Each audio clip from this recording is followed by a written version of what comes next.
everyone. Hi, Grasshoppers. We are so excited for April. It's Financial Literacy Month. And so we have Patrina Dixon on to walk us through how to empower ourselves through our knowledge of our credit.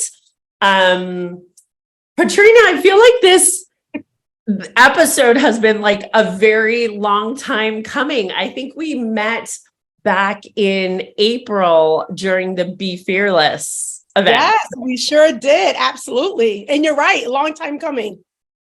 Yeah, well, we're so excited to have you here. It's Financial Literacy Month, as I stated. So I know you've been super busy. What's been on your plate? Oh my gosh, you're absolutely right. April is one of my favorite months of the year. Financial Literacy Month, April 2023 has been one of the busiest Aprils that I've had. Just workshops virtually and in person, high schools, programs, YWCA, libraries, you name it. I've done it this April, and I still have several to go before month's end. So really excited about that. Super exciting. That is a lot.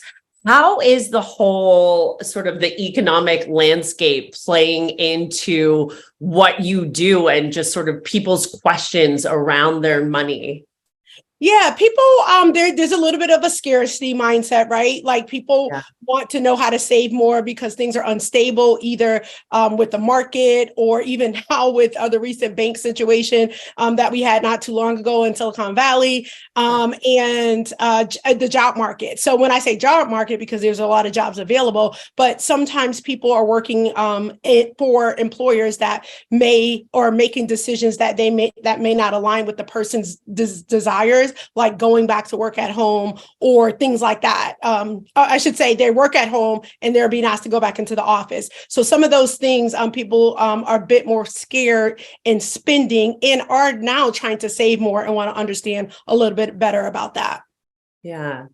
Well, today we're going to talk about credit, which selfishly I am so excited about because I feel like it's something that I am just starting to comprehend in all of my years. I think like the topic of credit was sort of shrouded in mystery for me, and I couldn't really figure out how to dispel any of the myths. Like, if I'm shopping for a car, is this going to impact my credit? If something happens to my credit, am I doomed? Like, am I never going to be able to get a mortgage? And I'm just starting to learn.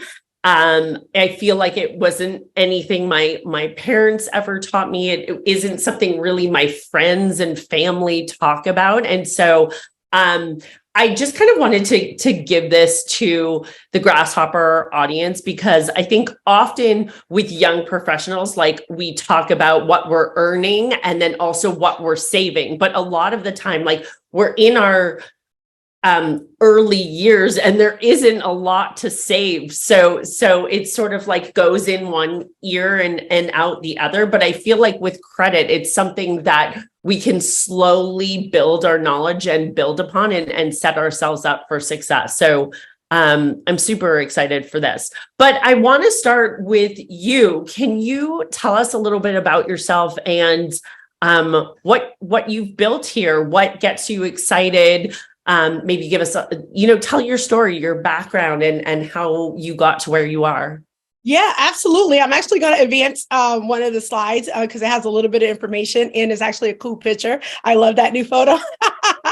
So a little bit about me before I get to the slide. Let me build to the slide. One of the reasons why I do what I do as it pertains to personal finance, and you touched upon it a little bit, it was like I didn't know what I didn't know. What I knew was go, once you're done with high school, go on to higher education, get a job, potentially in corporate America, climb that ladder, or wherever you go, lawyer, doctor, etc., and continue to excel in wherever you are and make more money. And then usually that aligned to buying more things or more expensive things, and then keep doing that and doing it over and over.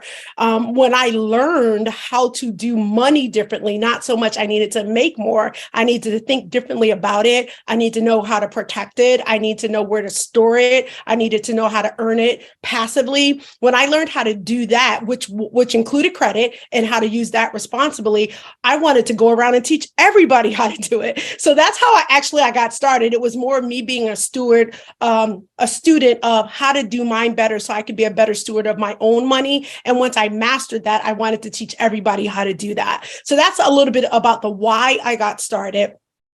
Currently, I am a senior national account manager. I work for a large insurance company. I've been there. January marked my 29th year. So been there a long time doing a lot of things. I'm a licensed life insurance agent. From a financial perspective, I'm a certified financial education instructor and a registered financial consultant. And one of the things I'm really proud about is the next one here. And I did the differentiation and boldness so that it wouldn't all run in together. So none of them are mean more than the other. But founder and CEO of my trademark brand, It's My Money. That's actually one of my absolute favorite hats that I wear as the founder and CEO. And I love my brand and It's My Money. I own that in the financial space. And it's important for me to share that because when you have a trademark brand, that actually becomes an asset. It took me a long time to make that happen, about 18 months. And now more people know me now as the It's My Money lady than sometimes even my name is Patrina Dixon. My name has become synonymous with It's My Money. I'm also the host of a podcast and YouTube channel. The reason why I share that is some people like the Grasshopper community may not have access to what you're making available to them, or in a room that somebody may bring me into, hiring me in to talk about the various topics. So in my mission to make sure more people have this information, I have these platforms that are free. So if you like to hear, to consume your financial information, you can listen to the podcast. Would you like to get video content? You can do that on the YouTube channel. So those are ways that you can get the content in that particular medium. My husband and I started a book publishing company, and we did that to help get the message out there for those manuscripts that were being rejected by other traditional book companies. So we are a traditional indie book company, and we started that in 2021 during the pandemic. And then one of my favorites, I'm a #1 bestselling author. And as you can imagine, my book is entitled It's My Money. So that's my story in a nutshell. I'm completely passionate about what I do in the personal finance and then who I actually deliver that to, because there's a lot of us out here providing this information. And then people say the market is very saturated in those individuals that provide it. But I like to say that we all have our uniqueness. We all have niches that we cover and communities that we service. So I have done really well in the financial space, as have my colleagues. So it's more about collaboration than there is competition. What would you say your niche is? Yeah, so who your target audience is, if that's what it. Yeah, so I'd start with the niche. So my niche is the fundamentals. So I like to say that I teach the foundational things. So people need to, no matter how much money you make, 6 figures, 7 figures, double, multiple 6 or 7 figures, you need to understand the foundation or the fundamentals of personal finance. Because when you make more money without knowing that, then you just spend more money and then blow through more money. So it's the budgeting, the saving, budgeting meaning why it's important, how to do it, and then it's the saving, where to save it, how you can earn the most, where it's being saved, credit, using credit responsibly, like we're talking about here today. And then we get into, okay, maybe the rubber is meeting the road and you need to make more. So you may have a day job that's just not covering it. So we talk about side hustles and how you can earn more to supplement the things that your day job may not be giving you, or become a full-time entrepreneur. So that I would say my niche is covered under the foundational or the fundamental financial topics. And then when they master that, which is what I teach a lot, then they go on to people that can teach them about investing and things like that. So cool. And thank you for answering. One of my questions was, what do all the letters beside your name mean, your credentials? So that's fantastic. And before we get started, so how do you manage all of this? Like, you've got multiple jobs, multiple streams of income. How are you doing?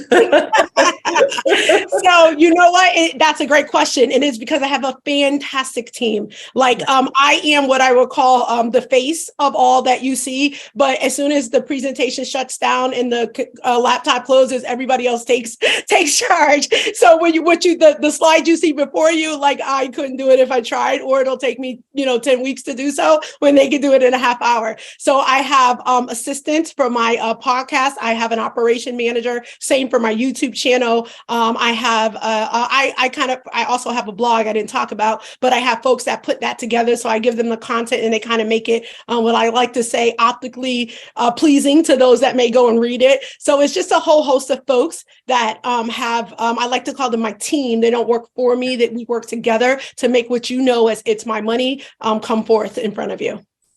Oh, that's so important. And yes, this new picture, I did notice that it was new. It is gorgeous. Thank you. And congratulations on the book publishing company. And there's so many new things since the last time we chatted. But let's get into it.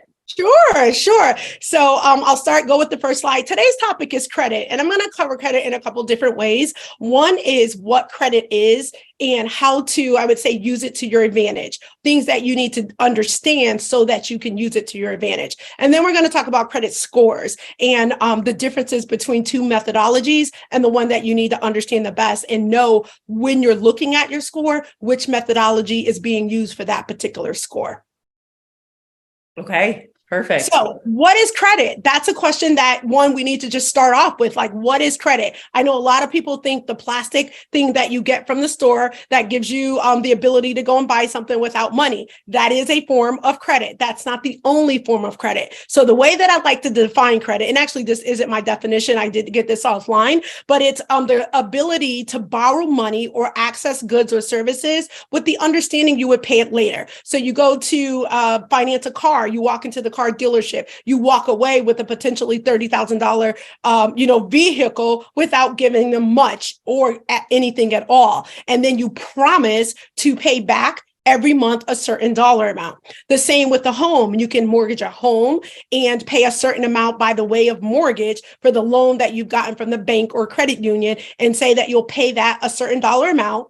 Usually for a home, it's a fixed dollar amount every month until you own that particular home. So you have to understand what credit is and then how credit is reviewed or rated so that you can use it to your advantage, I like to call it. So creditors, typically, if you go and get an item that's $30,000, you usually are going to pay more than that sticker amount or that dollar amount for that particular item that you got on credit. And that is the interest over the amount of the item that you got. So either the car, the home we talked about, or even credit cards, if you don't pay those off in the way that I'm going to talk about in a little while. So that's first thing first, is understanding what credit is. And then we can talk about how best that you should use the credit to your advantage.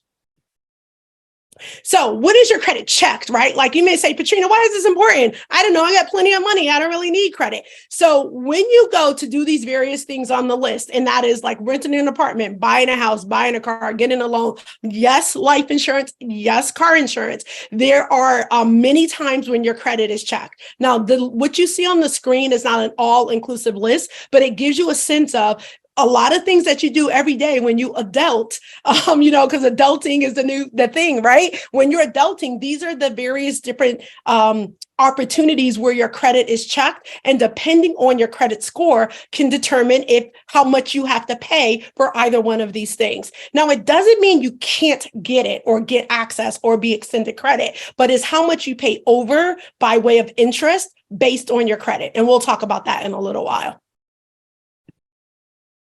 So there's two types of credit score methodologies. There's a FICO credit score and a Vantage credit score. So I'm going to pause here so you can take a look at the graphics that I have on the page.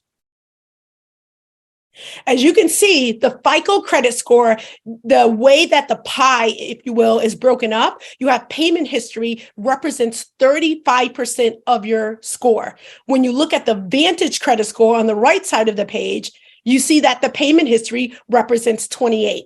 That in itself is a difference in methodology when your credit is being reviewed. So when your credit history is being reviewed, there's a FICO methodology and a Vantage methodology that represents a score. So that methodology then turns into a score. If you understand that there's two types. Number one, that which one is being used will help you know which score is being looked at when you go in to get credit.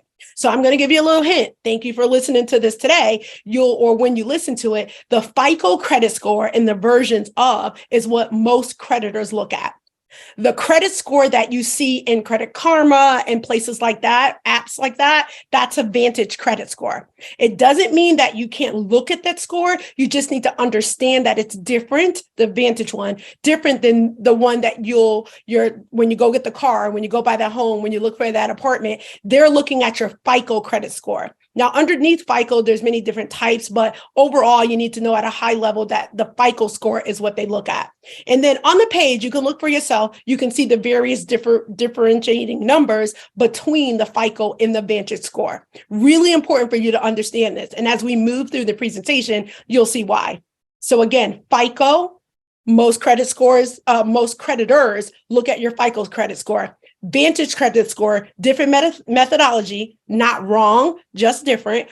Some apps display your Vantage credit score. Now they will tell you, so let's say you're going to Credit Karma, it's going to say, here is your credit score, that 3-digit number, and it's going to say Vantage credit score. So you will know which one you're looking at. You just need to be cognizant that they are different. And if you're looking at the Vantage one, you go to apply for that line of credit. If you're not extended the credit the way you want, it could be because your FICO score is different because of the way that it's rated, as you see in this pie chart. And we're going to delve deeper into that. So quick question before we move on. Why is it that creditors use the FICO more often than the Vantage?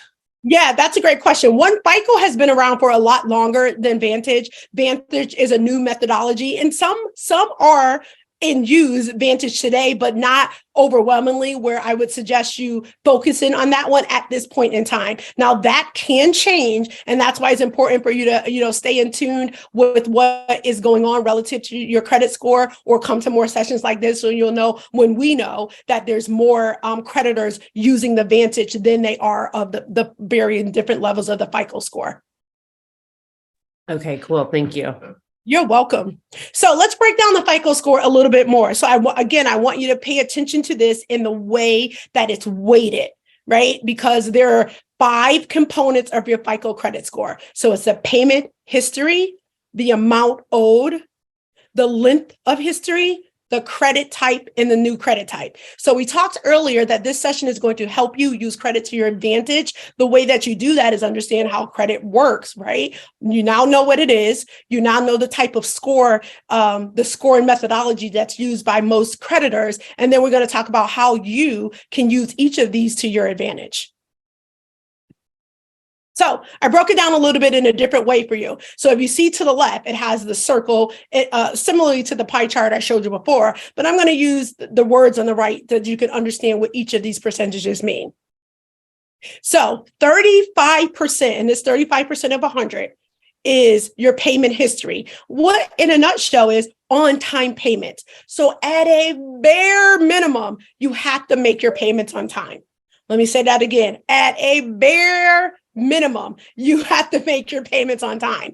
One missed payment or late payment on one credit line, because your credit score can contain many different lines of credit, many different lines that represent the number of credit that you have been extended. So 2 credit cards, a car, a house, etc. So you have many credit lines, but one missed payment on one of those lines can blow up your credit score, and it very easily, and then it takes several months to repair it. So I know early on, Heather asked me, I thought when I messed up one thing that I couldn't get things right. No, that's not true. You can get it fixed, or you can you can make up for something that you did that wasn't favorable to your credit score, but you have to allow yourself some time for that to recover. So that's why it's really important for you to understand that on-time payments make up 35% of each of your credit lines. So it doesn't mean you can just pay your mortgage on time and miss your car, or pay your credit card on time and miss your car. You have to pay all of your credit lines on time, and then that makes up 35% of your credit score. So imagine, before you came today, you didn't understand this, and you do this one thing, you are going to see an upward trajectory of your score just by doing that. So that's number one. So you don't want to just stop at 35%. You want to try to get it 100% of your score the right way for each of your credit lines. The next biggest percentage of your credit score by line item is the amount owed. So again, to the right, in my words, debt versus available credit. And I'll give you an example. You have a Macy's credit card. I think that's a store that's probably in many different places. You have a Macy's credit card or department store credit card. They've extended you a credit card of $500. A lot of people go and utilize that card up to $500, and then they pay the minimum $10 every month. They seem to think the balance is never going down. Why isn't it going down? Because you've used, or what that is defined as, maxed out your credit limit that the store extended to you, and you're paying the minimum amount, which really is only paying the interest that gets tied to that card. So it's really not moving for you. And we'll talk about that in a moment. So the way that you are able to use the 30% line item to your advantage of your credit score, the advantage of your FICO credit score, is ensuring that $500 credit card that you have, that you either pay in full what you charge on that card, or ensure that it's less than 20% owed. So let's just say a $500 card, you can't have a balance, meaning you got the bill, you made the payment, you can't make that payment any less than leaving less than 15% on your credit card. So let me just say that again, because I know that's a lot. $500 credit card. You go and buy your sweater, your jeans, or whatever from the Macy's. You spent $500. They now send you a bill. You can't just pay the minimum amount in order to get this 30. If you pay the minimum amount on time, you'll get the 35%. But if you want the 65% on that line item, you pay on time and pay it in full, or pay it on time and pay it down 15 to 15% owed. So in this situation, it'll be like about $75 left on the card. That's a way that you can get 65% of that line item positive on your credit score. So imagine if you do that same sort of process for every credit line that you have, then you'll see your credit incrementally go up in the right way. I don't know where you are within your own credit journey, but this is why I don't encourage tons of credit card, because you have to do this process that I'm mentioning by credit line. So I always encourage people have 2, maybe 3 major credit cards as opposed to store credit cards. Store credit cards usually are acquired when somebody goes in, they offer you a percentage off that particular item while you're there, and then you want that, so you get it. If you want to do that, that's completely up to you, but you have to remember you have to manage that and, budget and all that other stuff that you probably have heard already. So you need to ensure that you can manage as many credit cards that you have. For each of those line items, do these 5 things. The next is 15, which is length of credit history. So this is going to tie into what I just said about getting that store, going to get that credit card, getting it for the percent that they're going to give you off, and then you'll say, I'll just close it later. 15% of your credit score by line item is length of time that the credit card is open. So if you, even when you have a bad situation and you finally pay it off, when you close that credit line, you close it off the opportunity for 15% of your credit score for that line item. So that's why it's not great to open just to close. Now, will it eventually level itself out? Yes, but I don't encourage that. I encourage you to use the credit card that you are managing actively, and then do the first 2 really well, and then keep the credit card open for a long period of time, because length of time that you have the credit card open is literally a rating that you get for your credit score. Quick Okay. question. So when is it reasonable to close a credit line? I don't encourage it. What I encourage, put them away and use it every 90 days. And then buy like a pair of socks. Depending if it's a major credit card, buy a pack of gum. Is as long as you have activity within a 90-day period, the credit card issuer won't close it on your behalf. But if you leave it dormant, they're not in business to have you have a great credit score. They're in business to make money off of you by extending you credit. So you have to make sure there's activity. And let me give you this equation or analogy. When you go to school, college, high school, wherever you go, even like in business, if you never show up and you don't take a test, you don't take a quiz, there's nothing to assess you on. So same with credit. If you're going down the credit path and you don't have credit activity, there's nothing to rate you on. So these percentages that equate to you having a good credit score calls for you to have credit history on each of those lines that you have, so they have something to assess. If you're not doing anything with the card, then like, Heather, you don't need this card. I'm going to close it out for you because you're not doing anything with it. I'm not here to help you with credit. I'm here to make money. I'm a business that's extending you credit because I think you're going to use it and eventually not pay for it.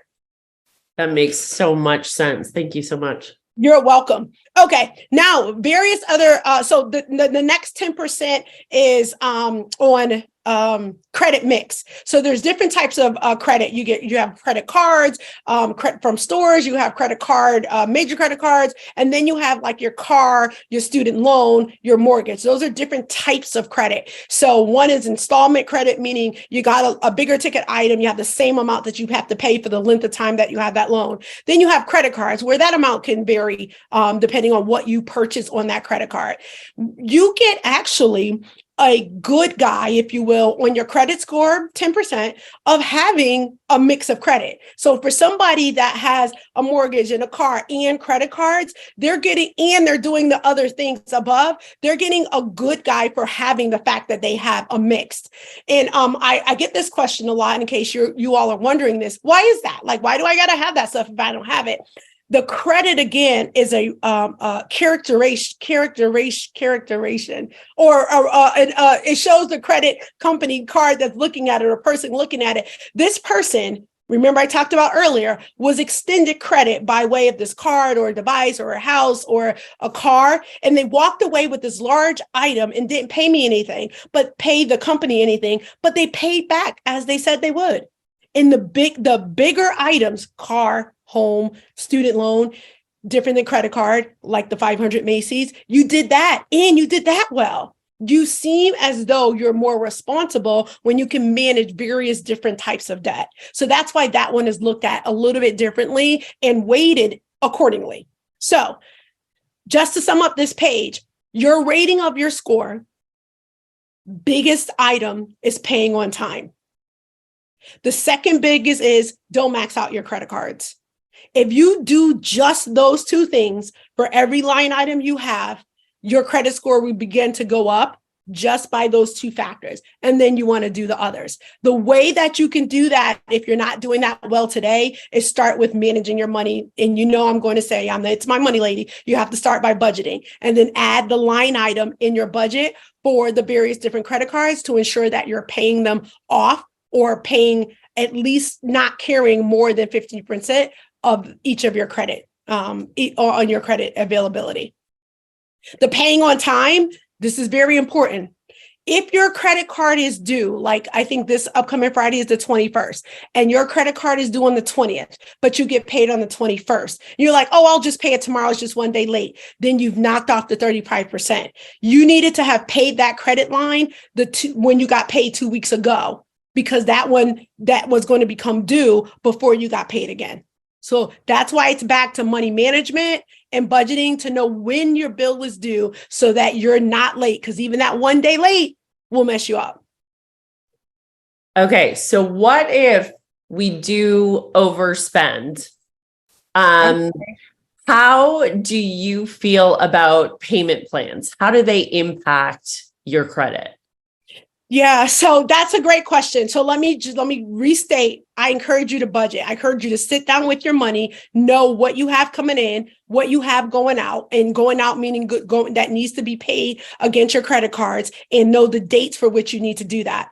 If you, have a situation where you've overextended yourself before coming to today's session, you still have to do what I call that money meeting. Have that come to sit down with Patrina. I got to sit down with myself and I got to go over what I have so I can build a plan for that. You then can call your creditor and then say, okay, this is my situation. You're not trying to blow off their card. You need to come up with something that makes sense for your current income to align to the debt that you have. That still starts with the plan. So I'm all for that, to answer that question. So yes, I'd rather you have that conversation with that creditor, get a plan set up versus consolidating and trying to just make one bill and pay it all off. The reason why I say that, because at the beginning I told you I'm a finance coach and consultant, and when people do that, their behavior doesn't change because somebody just wiped it out and gave you a big bill and now you're paying the big bill. But what typically happens when someone does that is then they'll get the newer credit cards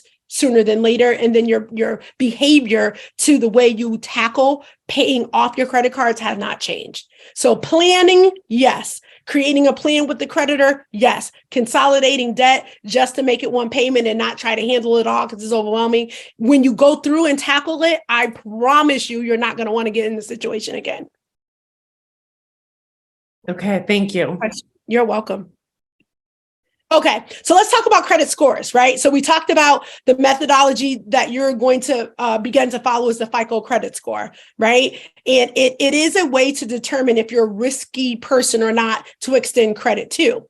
So when you get credit extended to you and you use it and pay it back, you then establish a credit history. And I'm going to tell you about where that credit history is held in a moment.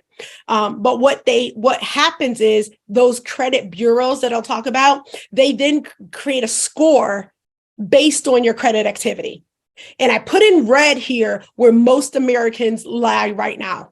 So this is per Business Insider and Experian. Experian. A little bit different spelling there. There's a space missing. But as of 2022, the average American's credit score was 714. That is actually really good, because it used to be 690 and before that it was 6 something else.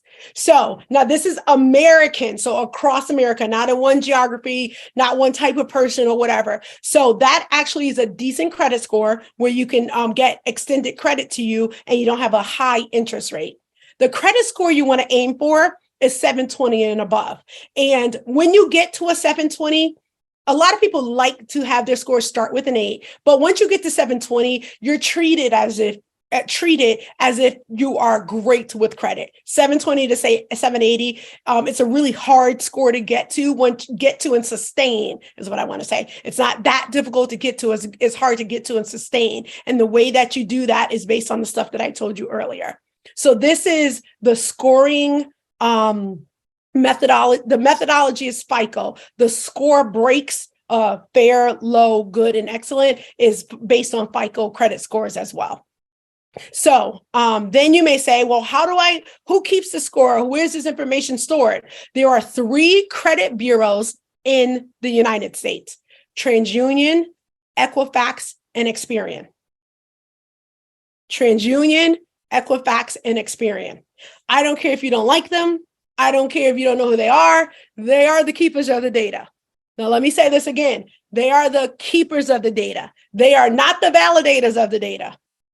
They are the keepers of the data. They collect information that sit into them about your credit usage and history. They don't go and say, are you sure, Macy's, that she got this credit card? Are you sure she paid on time or late? They're not doing that. They're collecting the data. Now, it's up to you. And I'm pointing at everybody that's watching this. It's important that you validate the data that they have housed at TransUnion, Equifax, and Experian to make sure that it's accurate. And I'm going to talk about that in a little while. So again, 3 bureaus. The creditor sent information on your behalf. Some creditors use all three, some use two, and they report at different times. So it's really important that you look at all three of your credit report. Don't just pull a TransUnion and think whatever you see there or whatever you have corrected there, they're going to knock on the door and say, Equifax, you do the same thing that I did for Heather, and Experian, you do the same thing. They're not going to do that. You have to go pull each of these reports, go through it with each of them with a fine tooth comb. If you find any inaccuracies, you have to correct that. And we'll talk about that in a moment.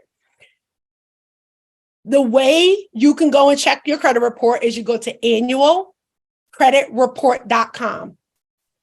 Before COVID, we were able to get a free credit report at annualcreditreport.com once a year. Since COVID, they allow you to get it every week. You do not need it every week.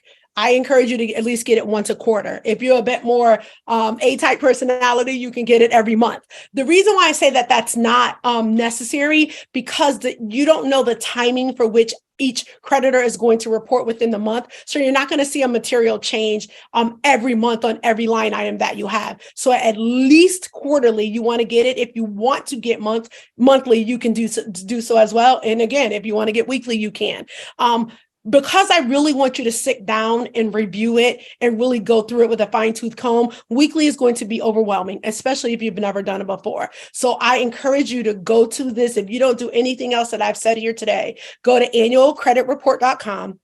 Do not put a credit card in there. You do not need a credit card to get a free copy of your credit report.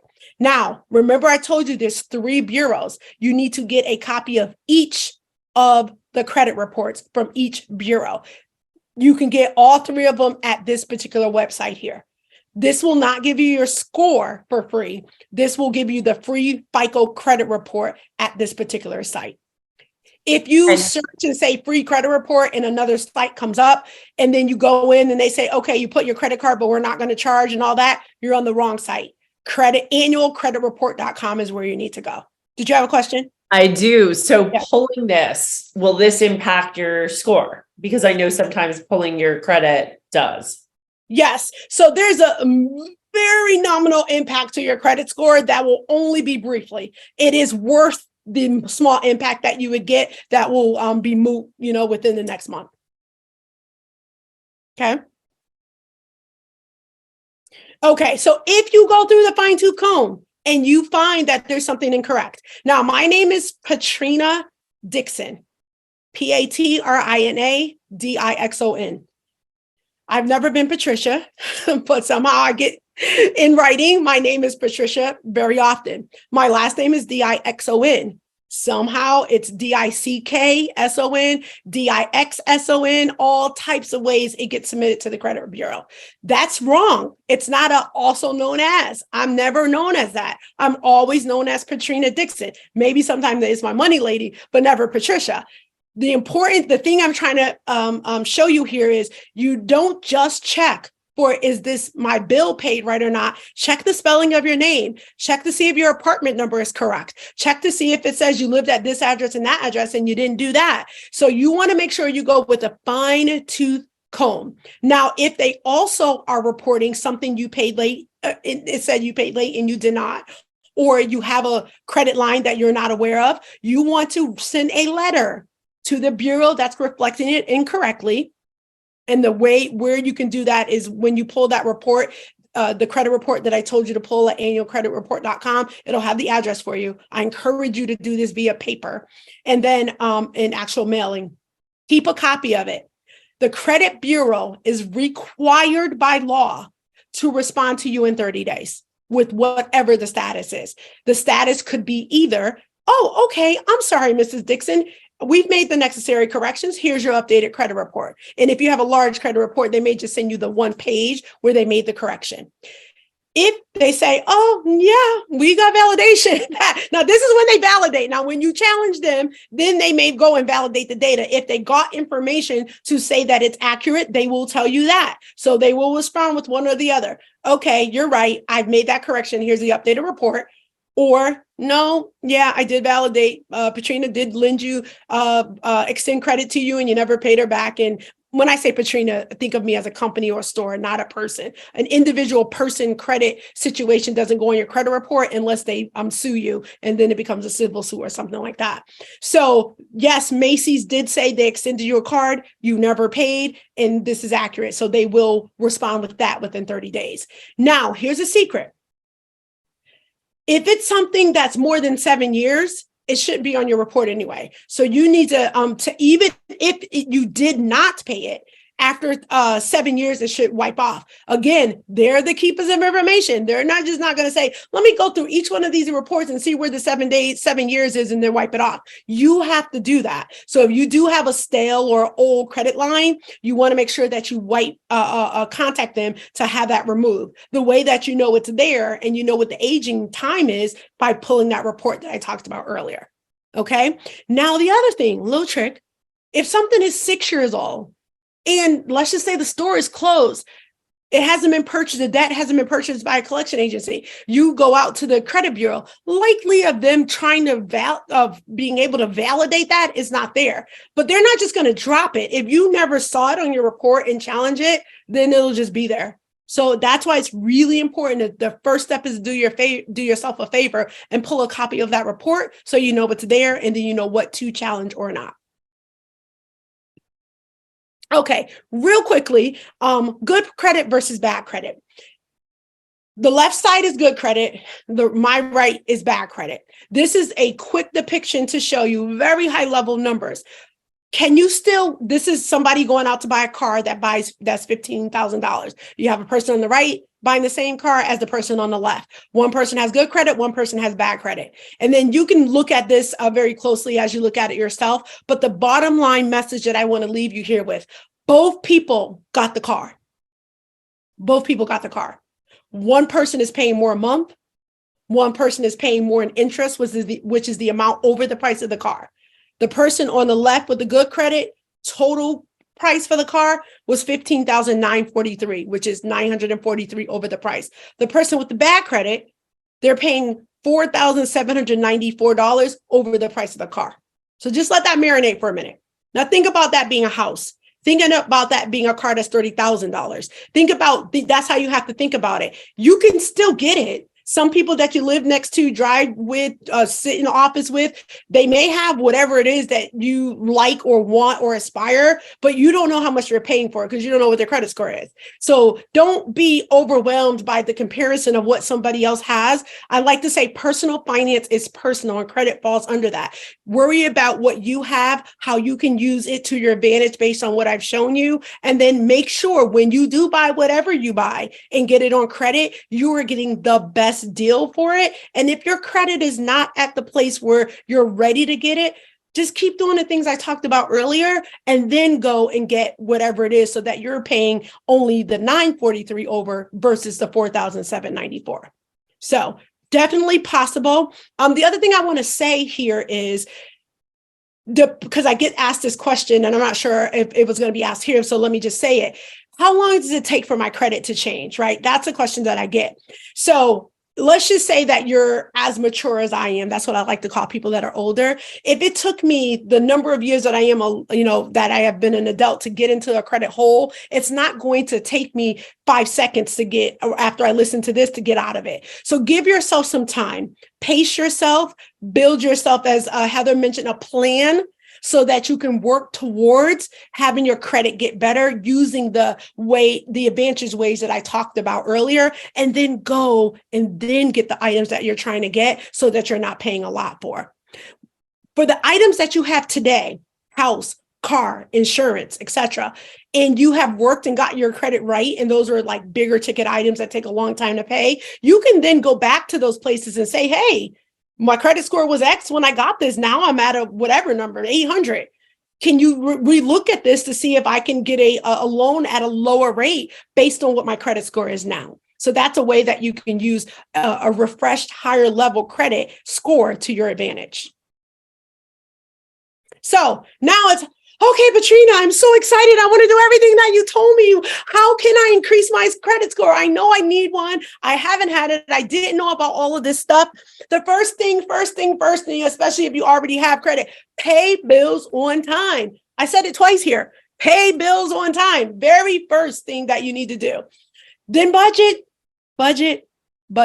I'm the financial fundamental girl, right? So I'm going to tell you the way that you're able to pay on time every month for every line item is make sure they're in the budget. You're revisiting your budget on every time you get paid. If you get paid every 2 weeks, you do not look at your budget once a month. You look at it every 2 weeks and you readjust based on what you have going on in the credit usage that you've had. Pay off debt as quickly as possible. I want you to understand credit is not bad. Bad credit is bad. I use credit cards and I like the fact that I have the ability to do so. I travel a lot. So when I have to book my room or my assistant books my room, my cars, etc., they have to use a credit card in order to secure that until I get there. So they can't pay for it online with cash. So credit is good to have. If you have to get a hotel when you show up somewhere, you don't have a credit card, you still may be able to get it with cash, but you're paying way more to put down. So you don't have that fluid cash because you have to give it to the hotel in order to stay there. So credit is good when you have good credit. Another way to increase your credit score, either if you don't have credit established or your credit is just not great right now, is to get a secured credit card. What is that? That is taking a small amount of money, say $200, sending it to companies that have secured credit cards. So Capital One, Discover, etc., have secured credit cards. You send them the $200. They will send you a credit card. Looks like every other major credit card. You know that it's secure, not anyone else.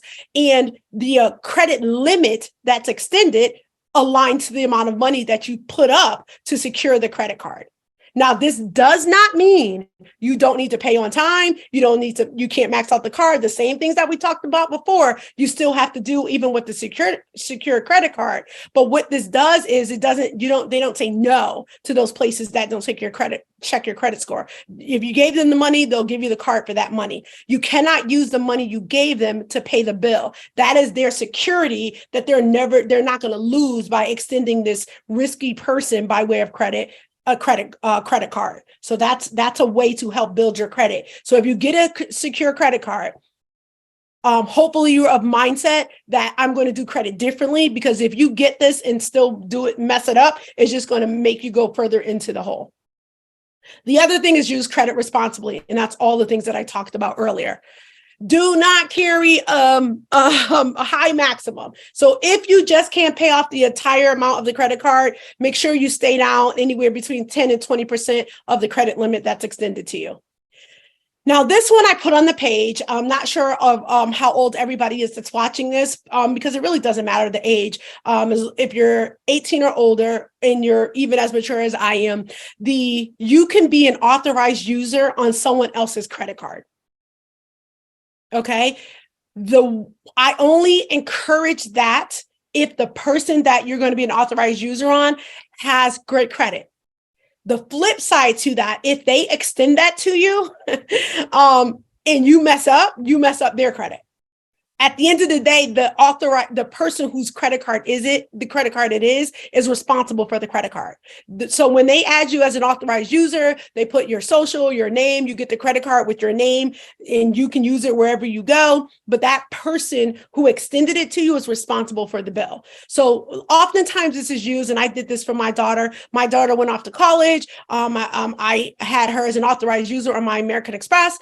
She had the card. When she used it, I then paid it when she was in college, but she stayed on it for a while after she got out of school, and that was allowed her to establish some credit. If she used it, she then would pay the bill when she graduated from college. But that helped her start off with credit, being an authorized user on my card, because she got the benefit of my credit.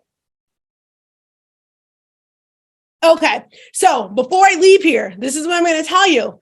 When you know better, you do better. So if you sat here and watched this and have gotten to this page, know that it's okay what you didn't do before you came today. I told you I don't know if I told you, but I had jacked up credit. I made a lot of money. It's not because I didn't have the money. I made a lot of money, but I spent a lot of money. I didn't know what using credit responsibly was. Once I learned how to do it, this is where the important part comes in. Then you have to do better. Execute on the things that's taught that was shared here today. If you change the mindset, I came here, I don't know a lot about credit. I now know some more. I'm going to do things differently. That's the path. Whatever you didn't do before, it's okay. We've all been there. I wouldn't be in business if people weren't there. So now it's about how you go forward. And that's what we ask of you. You now know a little bit better about credit. Now you can do better as it pertains to your credit. So that's Maya Angelou is one of my absolute favorite, beloved Maya Angelou. And that's just a really true saying. I love it. I use a lot. So I'd be remiss if I didn't put up my QR code. Make sure you take your phone, take a picture of that. Follow me on every platform that's available that you are. I put out a lot of financial content because my goal is to make sure that you all are financially astute so that you can live your best lives, because I feel like that's what I'm doing with being here with you today. So with that being said, Heather, do you have any questions? I have one last question. How do we establish like good habits and good schedules for this? Do we calendar when we're supposed to check our credit scores and pay things off? Like any tips from your experience? Yeah, absolutely. That's a really good question. So yes, I encourage you to add. So two ways you can calendar it. I particularly have a big calendar on my wall, so you can put that the dates that things are due and your pay dates on the wall. You can walk around with a paper calendar and put it there. You can also put it on your cell phone and have notifications to tell you when to pay.